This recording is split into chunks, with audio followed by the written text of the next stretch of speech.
सभी को नमस्कार। जैसा कि हम लोग 29 दिसंबर 2021 को आयोजित हुए सीटेट परीक्षा का पीवाईक्यू कर रहे हैं और सीटेट ने आज 22-23 के परीक्षा के लिए सभी छात्राओं का यानी सभी अभ्यर्थी का परीक्षा का शहर और परीक्षा की तिथि के लिए लिंक जारी कर दिए हैं। आप उनके ऑफिशियल वेबसाइट पे जाके आपका परीक्षा कब है और किस शहर में है उनकी जानकारी आप प्राप्त कर लें और साथ ही साथ आपको एडमिट कार्ड परीक्षा से 2 दिन पहले ऑनलाइन ही आपको मिल जाएगा।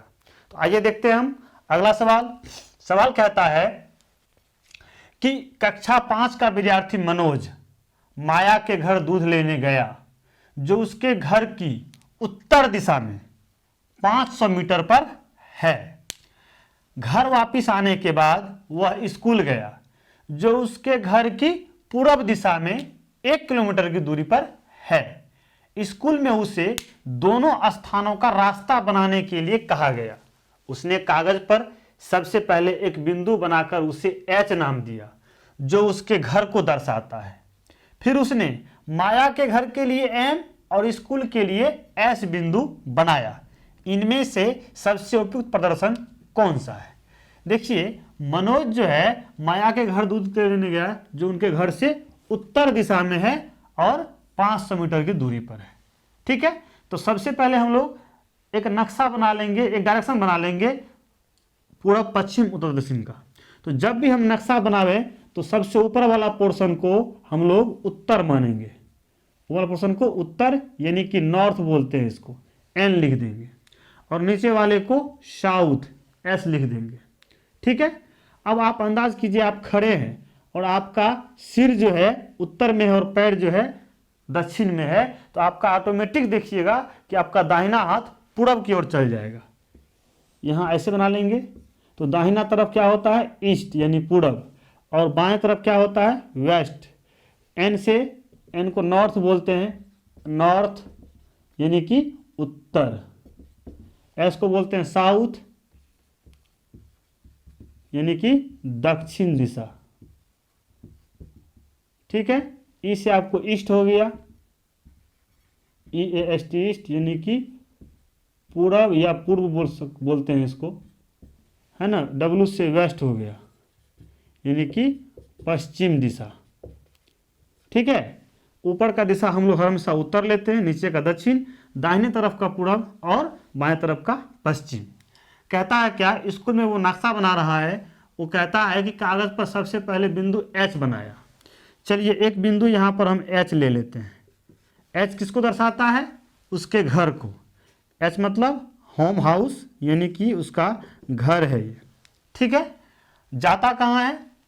माया के घर दूध लेने गया जो उसके घर से उत्तर दिशा में है। ये इसका घर है, इससे हमको उत्तर चलना है। तो उत्तर कहाँ होता है? ऊपर। तो यहाँ से ऊपर चलेंगे, ये कितना दूर? 500 मीटर।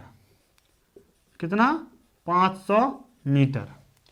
घर वापिस आता है, यहाँ से फिर ये वापिस घर आता है और इसके बाद स्कूल जाता है जो इसके घर से, ये जो घर है इससे पूरब की दिशा। तो पूरब किधर है? यहाँ से ऊपर उत्तर नीचे दक्षिण, तो दाहिने तरफ पूरब होता है। ठीक है ना, बाएं तरफ पश्चिम। यानी यहाँ से वो पूरब चलेगा मतलब दाहिने तरफ चलेगा। दाहिने तरफ गया है ना 1 किलोमीटर। कितना चला गया? 1 किलोमीटर। ये दाहिने तरफ गया 1 किलोमीटर। तो वहाँ क्या है उनका घर? वापस आने के बाद वो स्कूल गया है यानी कि यहाँ पर आपको स्कूल है यानी कि S स्कूल है। और ये माया का घर था जहाँ ये दूध के लिए गया था, इसको M से दिखाया गया है। अब आपसे पूछा जा रहा है सवाल, जो बोला हमने वो सब कर दिया। बोला कि घर का बिंदु बनाइए, H दर्शाइए, उससे उत्तर यानी कि ऊपर की तरफ हम बढ़ जाएंगे 500 मीटर। माया का घर हुआ, वापिस आया, फिर पूरब की दिशा में यानी कि दाहिने तरफ कितना गया? 1 किलोमीटर। तो स्कूल है। ठीक है, यहीं पर बैठ के ये नक्शा बना रहा है। 1 किलोमीटर में जो है 1000 मीटर होता है। हम इसलिए ऐसा कर देंगे क्योंकि यहाँ दिया है मीटर में, यहाँ भी हम मीटर में कर देंगे। अब देखेंगे कौन सा ऑप्शन सही है। कहता है S बिंदु H और M बिंदुओं के बीच है। S बिंदु जो है एच और एम के बीच में तो नहीं है, ये ऑप्शन गलत है। अब कहता है एस बिंदु एच बिंदु के दाएं ओर है, ठीक है। एस बिंदु जो है एच बिंदु के दाएं ओर है, इसके दाएं ओर तो है, ये बात तो सही है, यहां तक ये बात सही है। जिसकी दूरी एच एम के बराबर है, कहता है इसकी दूरी एच से एम इसकी बराबर है, बराबर दूरी तो नहीं है, ये 500 मीटर है, ये 1000 मीटर है, यानी कि ये ऑप्शन भी इस तरीका से आधा सही आधा गलत, यानी कि ये ऑप्शन गलत है। अगला कहता है एस बिंदु को एच बिंदु के नीचे अंकित किया गया है, कहता है एस बिंदु को एच बिंदु के नीचे, एच के नीचे तो नहीं है, ये तो है आपको दाहिनी तरफ, यानी ये ऑप्शन भी गलत है। अगला कहता है एस बिंदु को एच बिंदु के दाएं अंकित किया गया है, एस बिंदु को एच बिंदु के दाएं, इसके दाएं तो सही में है, ये बात तो सही है। फिर कहता है जिसकी दूरी एच एम से दुगुनी है, कहता है ये जो एच से एस की दूरी है इसका दुगुना है, 500 दूनी 1000, ये बात बिल्कुल सही है कि इनका दुगुना भी है और एच के दाहिने तरफ एस भी है, यानी ऑप्शन नंबर 1 बिल्कुल सही जवाब है। इसको नोट कीजिए, फिर हम आगे बढ़ते हैं।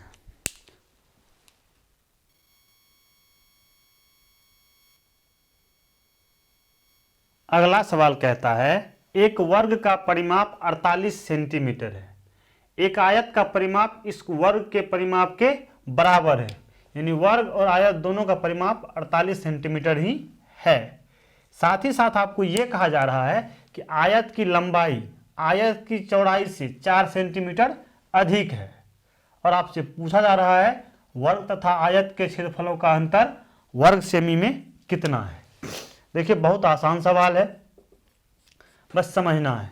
एक वर्ग का परिमाप, वर्ग क्या होता है, वह चतुर्भुज जिनकी चारों भुजाएं बराबर हो और सभी अंतःकोण समकोण हो, यानी कि 90 डिग्री हो। ये सभी भुजाएं चारों भुजाएं बराबर हैं और सभी का मान कितना है, परिमाप मतलब चारों भुजा, ये भुजा ये भुजा ये और ये चारों भुजा का योग जो है 48 सेंटीमीटर है। परिमाप मतलब परि मतलब बाहर, माप मतलब माप, बाहर की माप जो है इनका कितना है, यानी इसकी खेत की मेर कितना है। तो हम लिखेंगे वर्ग का परिमाप, वर्ग का परिमाप दिया हुआ है, कितना दिया हुआ है 48 सेंटीमीटर। इनकी चारों भुजाएं बराबर होती है, इसका वर्ग का परिमाप सूत्र होता है 4 गुना भुजा, इसके बदले इसका सूत्र लिख देंगे, बराबर लिख देंगे 48 सेंटीमीटर। हमको भुजा का मान चाहिए तो क्या हो जाएगा, 4 से यहाँ गुना है, इधर भेज देंगे, जब गुना आएगा इधर तो क्या हो जाएगा, भाग में हो जाएगा। 4 से देखिए 4 एकम 4 12 चौके 48, यानी भुजा की लंबाई आपको आ गया 12 सेंटीमीटर, यानी यहाँ पर प्रत्येक भुजा जो है 12-12 सेंटीमीटर है, तभी 12 चौके 48 इसका परिमाप आया। अब इसका हमको क्षेत्रफल निकालना है, लिखेंगे इसीलिए वर्ग का क्षेत्रफल, वर्ग का क्षेत्रफल क्या होता है, इसको भुजा स्क्वायर भी बहुत जगह पढ़ा जाता है, या इसको बोलते हैं स्क्वायर का अर्थ होता है भुजा गुना भुजा, दोनों एक ही चीज़ है, 2 बार गुना है पावर 2 दे दिया। भुजा कितना है 12 सेंटीमीटर गुना फिर 12, 12 गुना 12, 12 बढ़े 44 से 144, सेमी गुना सेमी यानी कि सेमी पर पावर 2, इसको हम लोग बोलेंगे 144, पावर 2 को वर्ग बोला जाता है, इसको बोलेंगे वर्ग सेमी। ऐसे भी परिमाप इकाई में आता है, लेकिन क्षेत्रफल जो है वर्ग इकाई यानी कि वर्ग सेमी में आता है। ये तो हो गया वर्ग की बात। अब हम चलते हैं आयत में। आयत क्या होता है, वह चतुर्भुज जिनके आमने सामने की भुजा बराबर हो और प्रत्येक अंतःकोण एक समकोण हो, यानी कि 90 डिग्री हो। कहता है इसमें कहा जा रहा है कि लंबाई चौड़ाई से 4 सेंटीमीटर अधिक है। तो चौड़ाई कितना है, तो हमको यहाँ चौड़ाई पता ही नहीं है, खाली ये पता है कि परिमाप इसका जो है, आयत का परिमाप जो है, आयत का परिमाप जो है वो बराबर है किसका परिमाप का, वर्ग के परिमाप का लिखा हुआ है। एक आयत का परिमाप इस वर्ग की परिमाप के बराबर है। तो आयत का परिमाप जो है ना 48 ही है, सिर्फ ये हमको जानकारी है, ठीक है। लेकिन आयत की चौड़ाई से 4 सेंटीमीटर अधिक है क्या, लंबाई। तो चौड़ाई हमको पता ही नहीं, तो इसको मान लेंगे हम लोग। माना कि आयत की चौड़ाई, माना कि आयत की चौड़ाई जो है वो x है, ठीक है। तो लंबाई कितना हो जाएगा, आयत की लंबाई कितना हो जाएगा, चौड़ाई से 4 अधिक है ना, चौड़ाई से 4 अधिक है, चौड़ाई प्लस 4, चौड़ाई को x माने हैं यानी x प्लस 4 सेंटीमीटर है, ठीक है।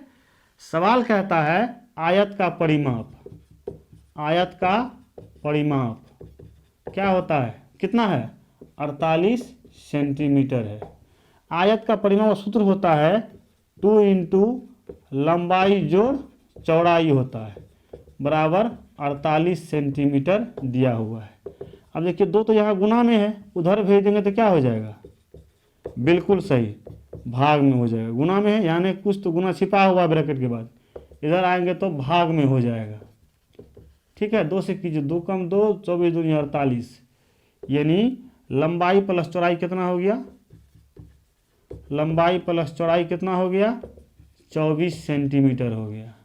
लंबाई कितना है, x प्लस 4 है, तो लंबाई के बदले में लिखेंगे x प्लस 4, चौड़ाई कितना है x, तो लिखेंगे x बराबर कितना, 24 सेंटीमीटर। एक एक स्टेप को समझिए, हम समय दे के बताते जा रहे हैं। एक x यहाँ, एक x यहाँ, ये हो गया 2x प्लस 4, एक 2x प्लस 4 बराबर 24 सेंटीमीटर। अब देखिए यहाँ पे संख्या है, यहाँ पे संख्या, इसको उधर भेज देंगे। यहाँ 2x बराबर, यहाँ प्लस में 4 है, इधर आके क्या हो जाएगा, माइनस में 4 हो जाएगा, इतना सेंटीमीटर। 2x बराबर 24 में 4 गया 20, हमको तो x का मान चाहिए, x का मान चाहिए, तो यहाँ 2 जो गुना में है इधर भेज दीजिए, भाग में हो जाएगा। कितना हो गया मान, 10, x का मान कितना आ गया, 10 सेंटीमीटर। x किसको माने थे, चौड़ाई को, यानी कि चौड़ाई हमको प्राप्त हो गया है, कितना, चौड़ाई x बराबर 10 सेंटीमीटर। तो लंबाई कितना, x plus 4, x plus 4, x का मान तुरंत आया है 10 प्लस 4 यानी कि 14 सेंटीमीटर। यानी इस आयत का लंबाई 14 सेंटीमीटर निकला और चौड़ाई 10 सेंटीमीटर निकला। इसीलिए इसका क्षेत्रफल क्या होता है आयत का, लंबाई गुना चौड़ाई, लंबाई 14 चौड़ाई 10, 14 हैं 140, ये भी सेमी में, ये भी सेमी में, यानी वर्ग सेमी। इसका क्षेत्रफल निकला 144, इसका क्षेत्रफल निकला 140, लिखेंगे। इसीलिए अंतर किसका, क्षेत्रफल का, 144 में से 140 निकाल दीजिए 4, यानी ऑप्शन नंबर 1 जो है बिल्कुल सही है, ठीक है। इसको नोट कीजिए, फिर हम आगे बढ़ते हैं। चलिए अगला सवाल कहता है कि एक घनाभाकार डिब्बा, घनाभाकार और घन बहुत अंतर है। एक घनाभाकार डिब्बा 14 सेंटीमीटर लंबा, 11 सेंटीमीटर चौड़ा और 8 सेंटीमीटर ऊंचा है। एक घनाकार डिब्बे की भुजा 11 सेंटीमीटर है। नेहा इन डिब्बों में 1 सेंटीमीटर भुजा वाले एक घन पैक करना चाहती है। घनाकार डिब्बों में पैक किए जा सकने वाले घनों की संख्या घनाभाकार डिब्बों से कितनी अधिक है। देखिए घनाभाकार क्या होता है कि वह त्रिविमीय आकृति जिसमें लंबाई चौड़ाई और ऊंचाई तीनों एक माप के नहीं हो, कुछ न कुछ अंतर हो, यानी कि तीनों अलग अलग माप का हो, वो घनाभाकार हो गया। घन आकार हो गया जिसकी लंबाई चौड़ाई मोटाई सब एक ही हो, ठीक है ना, वो घन आकृति का हो गया। एक भुजा पता चल गया तो इसका सब कुछ पता चल जाएगा। और एक छोटा सा है, ये भी घन आकृति का, प्रत्येक की लंबाई चौड़ाई भुजाई एक है। कहता है कि ये वाला जो है इसमें भी डालेंगे और यही वाला जो घन है, जो घन जो है इसमें भी डालेंगे, दोनों में डालेंगे। दोनों में कितना का अंतर है, मान लीजिए इसमें 10 आ गया, इसमें 6 आ गया, तो कितना अधिक है, 10 में 6 माइनस कर देंगे 4 आ जाएगा। तो ये वाला घन इसमें कितना आएगा और ये वाला घन इसमें कितना आएगा, दोनों को निकाल लेंगे, फिर देखेंगे कितना का अंतर है, वही आपका आंसर होगा। यही आपका इससे पूछा जा रहा है। तो ये वाला इसमें कितना आएगा, इसके लिए हम लोग क्या करेंगे, इसकी धारिता निकालेंगे। धारिता मतलब अंदर में कितना जगह है, कितना ये इसमें धारण कर सकता है, या इसको वॉल्यूम बोलते हैं, आयतन बोलते हैं, ठीक है ना। तो इसके आयतन में इसके ये ना भर रहे हैं, इसके आयतन में इसके आयतन से भाग दे देंगे, इसमें कितना आएगा ये वो निकल जाएगा। फिर इसके आयतन में इसके आयतन से भाग कर देंगे, फिर इसमें कितना अटेगा ये मतलब आएगा वो निकल जाएगा। फिर दोनों का अंतर कितना अधिक है तो दोनों में निकलने वाला अंतर कर देंगे। ठीक है, इसको हम पहले ही बना लिए थे समय बचाने के लिए। ठीक है, तो लिखेंगे घनाभाकार में 1 सेंटीमीटर घन की संख्या क्या हो जाएगा, तो इसका आयतन घनाभाकार डिब्बे का आयतन, डिब्बे का आयतन या धारिता भी बोलते हैं इसको, बटे 1 सेंटीमीटर घन का आयतन। तो घनाभ का आयतन क्या होता है, लंबाई गुना चौड़ाई गुना ऊंचाई होता है। ठीक है, घन का जो आयतन होता है वो भुजा गुना भुजा 3 बार होता है, भुजा गुना भुजा 3 बार होता है।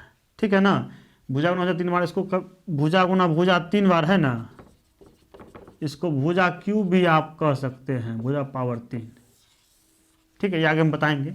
लंबाई कितना है 14 सेंटीमीटर, चौड़ाई कितना है 11 सेंटीमीटर, ऊंचाई कितना है 8 सेंटीमीटर, बटे भुजा इसकी कितना जो देना है टोटल 1 सेमी, 1 सेमी गुना 1 सेमी गुना 1 semi, semi cancel, semi cancel, सभी एक ही राशि में था। यहाँ क्या बच गया आपको 14 गुना 11 गुना 8 बटे 1 गुना 1 1 गुना 1 1 ही होगा, 11 8 88, 14 गुना 88 बटे 1, 14 और गुना 88 कर लीजिएगा, तो 14 8 बलोत्तर से, है ना, 12 बच गया, 14 फिर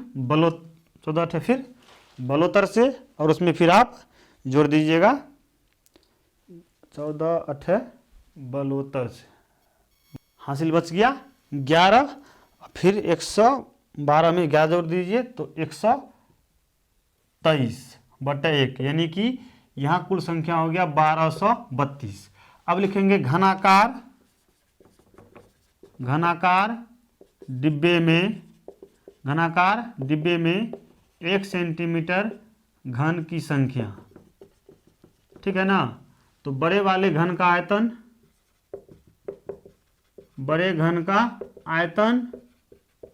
बटे 1 सेंटीमीटर वाले घन का आयतन या धारिता। तो बड़े का भुजा कितना है 11 सेमी गुना 11 सेमी गुना 11 सेमी, और इसका तो वही है 1 सेमी गुना 1 सेमी गुना 1 सेमी, सेमी कैंसिल, क्या हो गया 11 गुना 11 गुना 11 बटे 1 गुना 1 3 बार है, एक ही हुआ।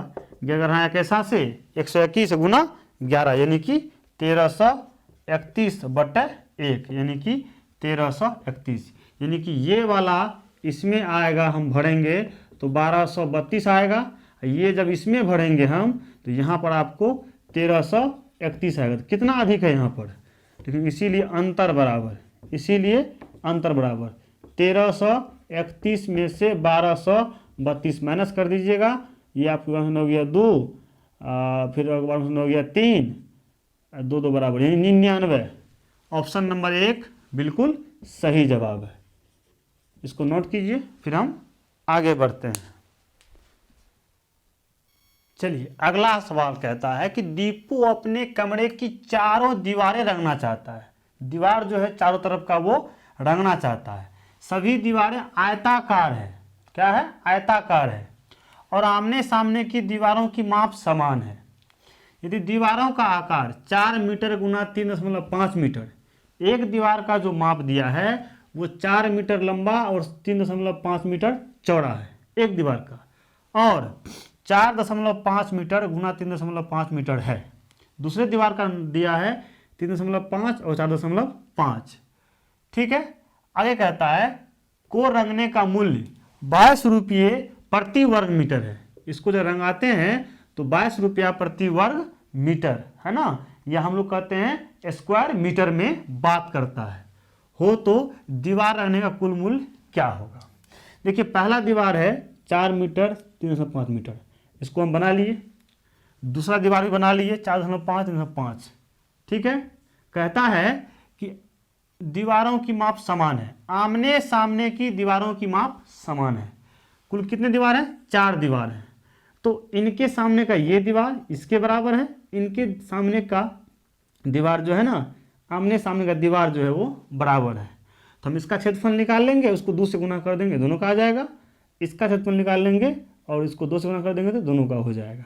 ठीक है, या नहीं तो आप लंबा प्रोसेस में जाइएगा, इसका क्षेत्रफल निकालिए, फिर इसी लंबाई का यहाँ पर 4 3 है, फिर इसका यहाँ पर 4.5 3.5 है, सबका अलग अलग क्षेत्रफल निकालिए तब जोड़िए। वैसा नहीं करना है, इसका क्षेत्रफल निकाल के 2 से गुना कर देंगे, दोनों आ जाएगा। इसका क्षेत्रफल निकाल 2 से गुना कर देंगे, दोनों आ जाएगा। फिर हम लोग निकाल देंगे, लिखेंगे, दीवार का नाम दे देते हैं 1 2 3 4 नाम दे देते हैं, या ABCD कर देते हैं। A दीवार, B दीवार, C दीवार और D दीवार लिखेंगे। हम लोग लिखेंगे दीवार A का क्षेत्रफल है तो आयताकार, तो क्या होगा? लंबाई गुना चौड़ाई। आयताकार दीवार है सब, आयताकार दीवार A का क्षेत्रफल लंबाई गुना चौड़ाई। ठीक है, फिर लिखेंगे आयताकार दीवार A या प्लस कौन सा? C, ये इसके बराबर है ना, A प्लस C का क्षेत्रफल, एक साथ दोनों का क्षेत्रफल, तो 2 गुना लंबाई गुना चौड़ाई हो जाएगा, है ना। 2 लंबाई कितना है? 4 मीटर, चौड़ाई कितना है? 3.5 मीटर। 4 दूनी 8 मीटर गुना 3.5 मीटर, दोनों गुना कर लीजिए। 3.5 गुना 8, 8 5 40 के 0 हासिल 4, 8 3 24 4 28, दशमलव से दाहिने और एक अंक है, यहाँ दशमलव हो जाएगा। 28 के बाद दशमलव है, दशमलव का 0 कोई वैल्यू नहीं होता, यानी कि 28 मीटर गुना मीटर क्या हो जाएगा? वर्ग मीटर हो जाएगा। ये तो हो गया दोनों बराबर दीवार का। एक दीवार का निकाल लिए और उसमें 2 से गुना कर दिए, दोनों का आ गया। अब लिखेंगे इसी तरीक़ा से आयताकार दीवार, आयताकार दीवार दोनों एक ही है ना, दोनों समान माप का है ना। B प्लस D का क्षेत्रफल, B प्लस D का क्षेत्रफल क्या हो जाएगा? दोनों निकाल रहे हैं ना, तो 2 गुना, दोनों समान है तो 2 गुना लंबाई गुना चौड़ाई, 2 का निकाल रहे हैं ना, फिर लंबाई गुना चौड़ाई को 2 से गुना कर दिए, तो लंबाई गुना चौड़ाई को 2 से गुना कर दिए। लंबाई यहाँ पर है आपको 4.5 मीटर और चौड़ाई है आपको 3.5 मीटर। ये हो गया 4.5 दूनी 9 होता है ना। ऐसे देखिए ना, 4.5 है ना, 2 से 5.9, 1 दशमलव 9 के बाद दशमलव 9 हुआ, 9 गुना 3.5 मीटर, 9 मीटर गुना 3.5 मीटर, और 9 से गुना कर लीजिए इसको।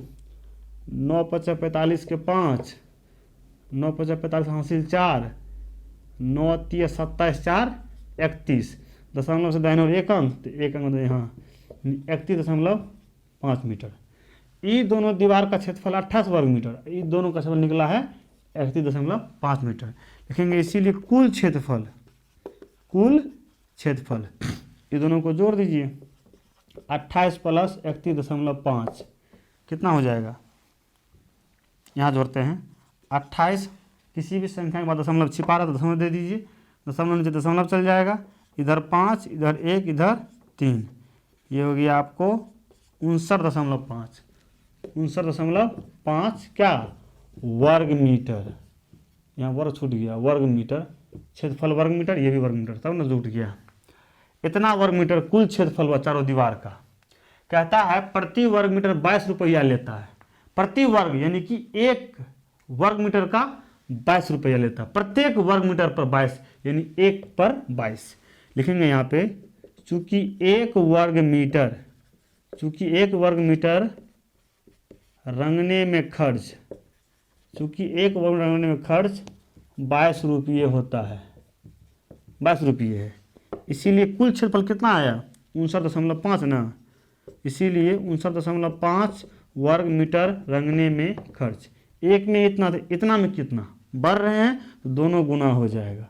ये हो जाएगा 22 गुना 59.5। सो गुना कर दीजिए, जो आएगा वही आंसर होगा। ठीक है ना। इसको और ईजियर तरीका से करने के लिए एक काम कीजिए, दशमलव उड़ा दीजिएगा ना, यहाँ पे एक पर एक शून्य बैठ जाएगा।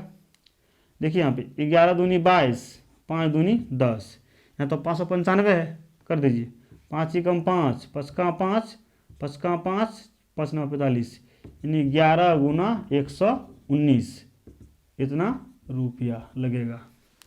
119 गुना 11 है ना, तो 119 में 11 से जब गुना कीजिएगा तो 119 में ये हो गया आपको 9 10 1309 रुपये, 1309 रुपये, यानी ऑप्शन नंबर 1 जो है बिल्कुल सही जवाब है।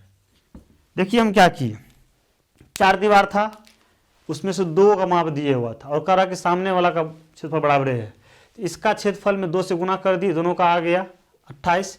इसके क्षेत्रफल में 2 से गुना कर दिए, दोनों का आ गया 1.5। दोनों को जोड़े, कुल क्षेत्रफल हो गया 4 दीवार का 59.5 वर्ग मीटर।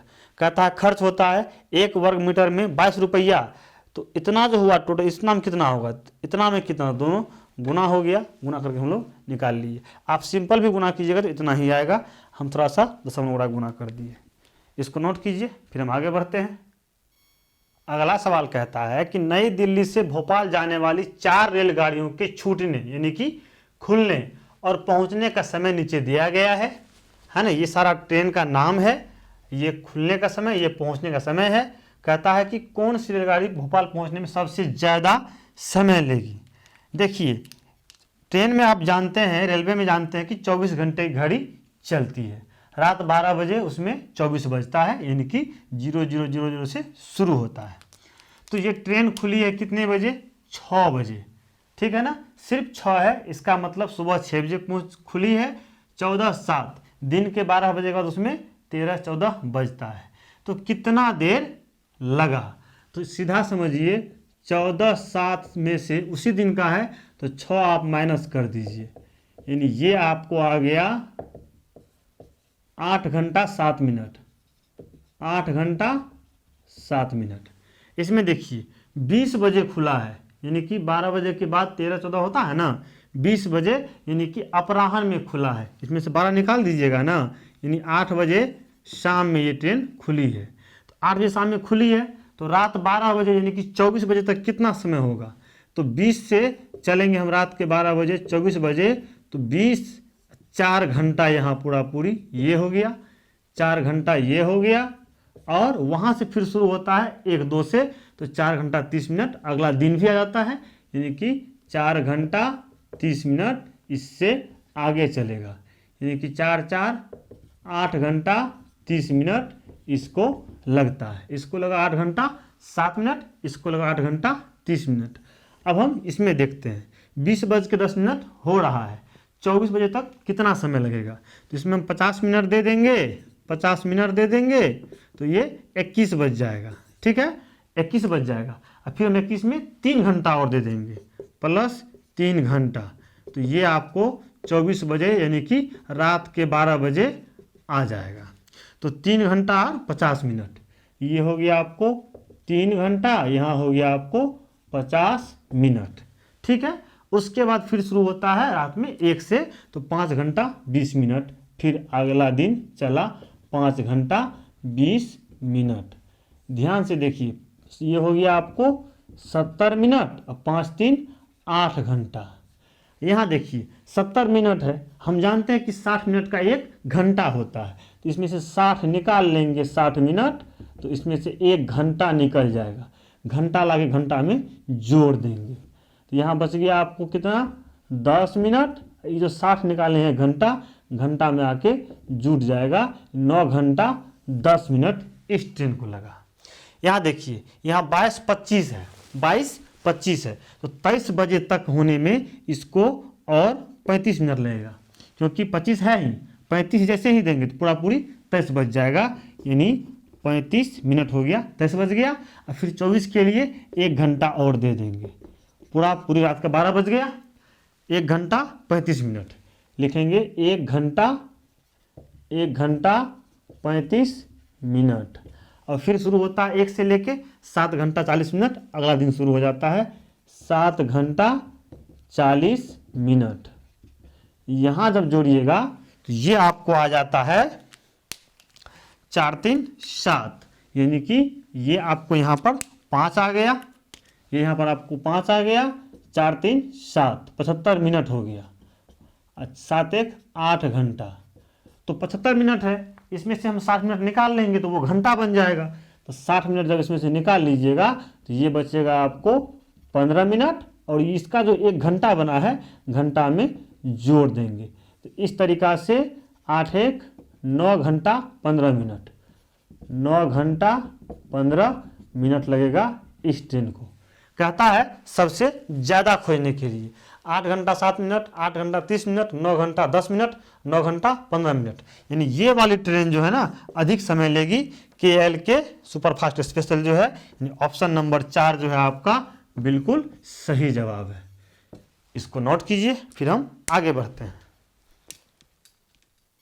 अगला सवाल कहता है कि ईसा के चाचा का घर, ईसा के चाचा का घर, ईसा के चाचा का घर उसके घर से 150 किलोमीटर की दूरी पर है। 1 लीटर पेट्रोल से वह 15 किलोमीटर दूरी चल सकती है, और 1 लीटर पेट्रोल जो है ना 95 रुपये का है। उसके पास 2500 रुपये है, दशमलव का शून्य है, कोई वैल्यू नहीं है, यहाँ भी दशमलव का शून्य है, कोई वैल्यू नहीं है, तो 2500 रुपये है। यदि वह कार से अपने घर जाती है और ज़रूरत के हिसाब से पेट्रोल भरवा कर वापस भी आती है, जितना आवश्यकता है उतना ही पेट्रोल डलवाती है, तो उसके पास कितने रुपए बचेंगे। देखिए चाचा के घर की दूरी कितना है, 150 किलोमीटर है ना, इतना जाएगी फिर इतना वापस आएगी, तो कुल दूरी कितना हो गया, हम सूत्र बनाते हैं, कुल दूरी 150 प्लस 150 यानी कि 300 किलोमीटर की दूरी तय करेगी। ठीक है, 1 लीटर पेट्रोल में कितना चलती है, 15 किलोमीटर 1 लीटर पेट्रोल में चलती है, तो कितना पेट्रोल लगेगा, इसमें इससे भाग कर देंगे, आराम से आ जाएगा। लिखेंगे चूंकि 15 किलोमीटर जाती है, 15 किलोमीटर जाती है 1 लीटर पेट्रोल में, 1 लीटर पेट्रोल में, आसान भाषा में समझिए तो 300 किलोमीटर में 15 से भाग कर देंगे ना, आ जाएगा। चूँकि 15 किलोमीटर जाती है 1 लीटर पेट्रोल में, इसीलिए 1 किलोमीटर जाती है कितना में, तो 15 से घट के 1 हुए हैं ना, तो 15 से बट्टा हो जाएगा इतना लीटर पेट्रोल में। इसीलिए जाना कितना है, 300 किलोमीटर ना, इसीलिए 300 किलोमीटर जाने के लिए 1/15, यहाँ तो बढ़ गए ना, 15 से घटे 1 तो 15 से भाग हो गया, जब घटे तो भाग, जब 1 से भर के 300 तो इससे गुना हो जाएगा, गुना हो जाएगा 300। देखिए 5 से काटिए, 5 तिया 15, 5 छा के 30 हो गया, 1 शून्य यहाँ बैठ जाएगा, 3 का 3 20 तिया 60, यानी 20 लीटर पेट्रोल चाहिए।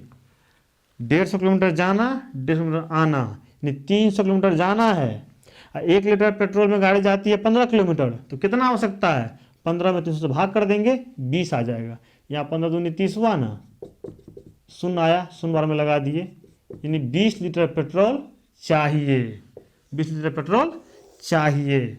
फिर लिखेंगे चूंकि 1 लीटर पेट्रोल का कीमत, 1 लीटर पेट्रोल का कीमत कितना, 95 रुपये है, इसीलिए कितना पेट्रोल चाहिए, 20 लीटर, इसीलिए 20 लीटर पेट्रोल का कीमत कितना हो जाएगा, तो 1 लीटर का 95 रुपया, तो 20 का कितना, तो 20 से गुना हो जाएगा, 95 गुना 20 कितना हो जाएगा, देख लीजिए ना, शून्य तो शून्य तो रख ही दीजिए, 2 से गुना कीजिए, 2 पंच 10 का शून्य हासिल 1, 9 18 1 19, 1 शून्य यहाँ आगे बढ़ जाएगा, यानी 1900 रुपया का पेट्रोल चाहिए। उसके पास है कितना, 2500, लिखेंगे शेष राशि, शेष राशि कितना है उसके पास, 2500 है, 1900 का पेट्रोल लगेगा, निकाल दीजिए कितना बच जाएगा, 600 रुपये बच जाएगा, यानी ऑप्शन नंबर 3 बिल्कुल सही जवाब है। सवाल तो बहुत सिंपल है, करना क्या है, जाती है आती है 150 किलोमीटर है, तो गई और आई तो 300 किलोमीटर हुआ ना। 1 लीटर पेट्रोल में चलता है 15 किलोमीटर, तो कितना चाहिए पेट्रोल, तो 300 में 15 से भाग कर देंगे, कितना आ जाएगा 20 लीटर। 1 लीटर पेट्रोल का दाम कितना 95 रुपया, तो 20 का कितना था 20 से गुना कर दिए, कितना हो गया 1900 रुपया। कितना बचेगा 2500 रुपया उसके पास है, 1900 का पेट्रोल भरवाई, 600 रुपया बच जाएगा। यही आपसे पूछा जा रहा है। तो इसको आप ऐसे भी निकाल सकते हैं, आप इसको एक एक नियम से भी निकाल सकते हैं, सिर्फ भाग करना है और कुछ नहीं है। गुना भाग का, जोड़ गुना भाग का ये सवाल था, इसको नोट कीजिए, फिर हम आगे बढ़ते हैं। अगला सवाल कहता है कि एक गणित की परीक्षा में सुश्री फातिमा ने एक प्रश्न सम्मिलित किया। प्रश्न क्या दी वो, यदि दो संख्याओं का योग 17 है, दो संख्याओं का योग 17 है तो संख्याएं क्या है। देखिए पहली संख्या प्लस दूसरी संख्या बराबर 17 है। ये नहीं कह रहा कि पहली कितना है दूसरी कितना है, कहता है कि कितनों हो, पहले दूसरे कुछ स्पष्ट नहीं है लेकिन दोनों का जोड़ 17 है। तो हो सकता है कि यहां पर पहली संख्या 1 हो और दूसरी संख्या 16 हो तब 17 हुआ हो, या पहली संख्या 2 हो तब इधर 15 हो तब 17 हुआ हो, या हो सकता है 3 हो इधर 14 हो तब 17 हुआ हो, या हो सकता है इसका मतलब आप चाहे तो इधर ढेर सारा आपके पास ऑप्शन है ना, आपके लिए ऑप्शन दरवाजा खुला हुआ है ना, बिल्कुल। आपका ऑप्शन के लिए फिर 4 लीजिएगा, इधर हो सकता है 13 होगा, फिर 5 लीजिएगा इधर हो सकता है 12 होगा, या इधर लीजिएगा 16, इधर हो सकता है 1 होगा। यानी कि पहली संख्या का भी ढेर सारा ऑप्शन है, दूसरी का भी ढेर सारा ऑप्शन है, ठीक है ना। तो अब हम ऑप्शन पढ़ते हैं। बहुविकल्पीय प्रश्न, इसमें बहुत सारे ऑप्शन तो दिया हुआ नहीं है, इसलिए बहुविकल्पीय प्रश्न नहीं है, ठीक है ना। इसमें ऑप्शन दिया हुआ तब रहता है इस प्रश्न में। संदर्भात्मक, किसी संदर्भ में ये दिया हुआ नहीं है, यदि किसी संदर्भ में दिया हुआ होता तो उससे छात्र और शिक्षक, छात्र किसी न किसी तरह से जुड़े रहते, ये भी ऑप्शन सही नहीं है। बंद सिरे वाले प्रश्न, बंद सिरे वाले प्रश्न ये तभी होता यदि कह देता कि पहली संख्या 10 है तो दूसरी को 7 ही होना है तभी 17 पूरेगा। यदि कोई एक दिया रहता, पहली चाहे दूसरी कुछ दिया रहता, तब ये बंद सिरा वाला होता। बंद सिरे का अर्थ होता है कि जिसका सिर्फ और सिर्फ एक ही उत्तर हो। यहाँ मुक्त सिरे वाले प्रश्न, मतलब कि ये ऑप्शन आपका बिल्कुल सही है, क्योंकि यहाँ पे पहली और दूसरी को आप अपनी इच्छा अनुसार कुछ भी ले सकते हैं। इसका मतलब है कि ये सवाल जो ली थी ये मुक्त सिरे वाले प्रश्न था, इन तीनों में से कोई नहीं। बंद सिरे वाले तभी होता जब एक दिया हुआ रहता तो दूसरा को फिक्स था कि वही आना था, ऐसा यहाँ कुछ दिया हुआ नहीं है, इसीलिए ये बंद सिरे वाले प्रश्न नहीं है। जिसके उत्तर एक से अधिक हो सकते हैं वो होते हैं मुक्त सिरे वाले प्रश्न। ऑप्शन नंबर 4, ऑप्शन नंबर 4 बिल्कुल सही है, इसको नोट कीजिए, फिर हम आगे बढ़ते हैं। अगला सवाल कहता है निम्न में से कौन सी गणितीय प्रक्रिया नहीं है। गणितीय प्रक्रिया इसमें से कौन सी नहीं है। समस्या समाधान तो गणितीय प्रक्रिया है ही, दृश्यीकरण यानी प्रदर्शन किसी भी चीज को दिखाना ये भी आपको गणित प्रक्रिया है। निरूपण, किसी का मान निरूपण करना, किसी का जो है सो पार्श्व क्षेत्र या फिर उपरी क्षेत्र निरूपण करना ये भी है। अनुकूलन गणित की प्रक्रिया नहीं है। अनुकूलन जीवों में होता है, जो मतलब जैसा प्रदेश होता है, जैसा वातावरण होता है उसके अनुसार अनुकूलित होने के लिए उनको जो भी आवश्यक चीज होती है वो आप मतलब हम लोग बायोलॉजी में पढ़ते हैं ना, अनुकूलन होना है ना। जैसे मछली पानी में रहता है तो पानी में रहने के लिए क्या क्या जरूरत है, ऑक्सीजन, तो ऑक्सीजन उसके गल्फर से इस तरीका से पानी से वो ऑक्सीजन छांक लेता है, वो उनका अनुकूलन हो गया। इस तरीका से पानी में रहेंगे तो उसके ऊपर जो है उस तरीका से क्या बोलते हैं उसको, छिलका टाइप का जो रहता है वो दिया हुआ रहता है ताकि उसको पानी से वो सेफ रखे। ठंडे प्रदेश में क्या होता है, जैसे याक है उसको बड़ा बड़ा बाल हो जाता है ताकि शरीर गर्म रहे। तो प्रदेश और वातावरण के अनुसार से जीव जो अपने आप को रहने लायक बना लेता है वो अनुकूलन प्राप्त करके कर लेता है। तो ये वाला जो ऑप्शन है अनुकूलन, ये गणित में नहीं होता, ये जीव विज्ञान में होता है, हम लोग बायोलॉजी में पढ़ते हैं। तो ये आपका ऑप्शन नंबर 4 जो है बिल्कुल सही जवाब है ना। आज की क्लास यहीं तक, सवाल और भी लेना चाह रहे थे लेकिन समय अधिक लग जाता है हमको, तो आपसे रिक्वेस्ट है अच्छा लगता है तो आप शेयर करें और समय अधिक लगता है तो आप फास्ट करके देख लें। आज की क्लास यहीं तक, मिलते हैं आपसे अगले क्लास में अगले सवाल के साथ। तब तक के लिए नमस्कार, सबको शुक्रिया, धन्यवाद।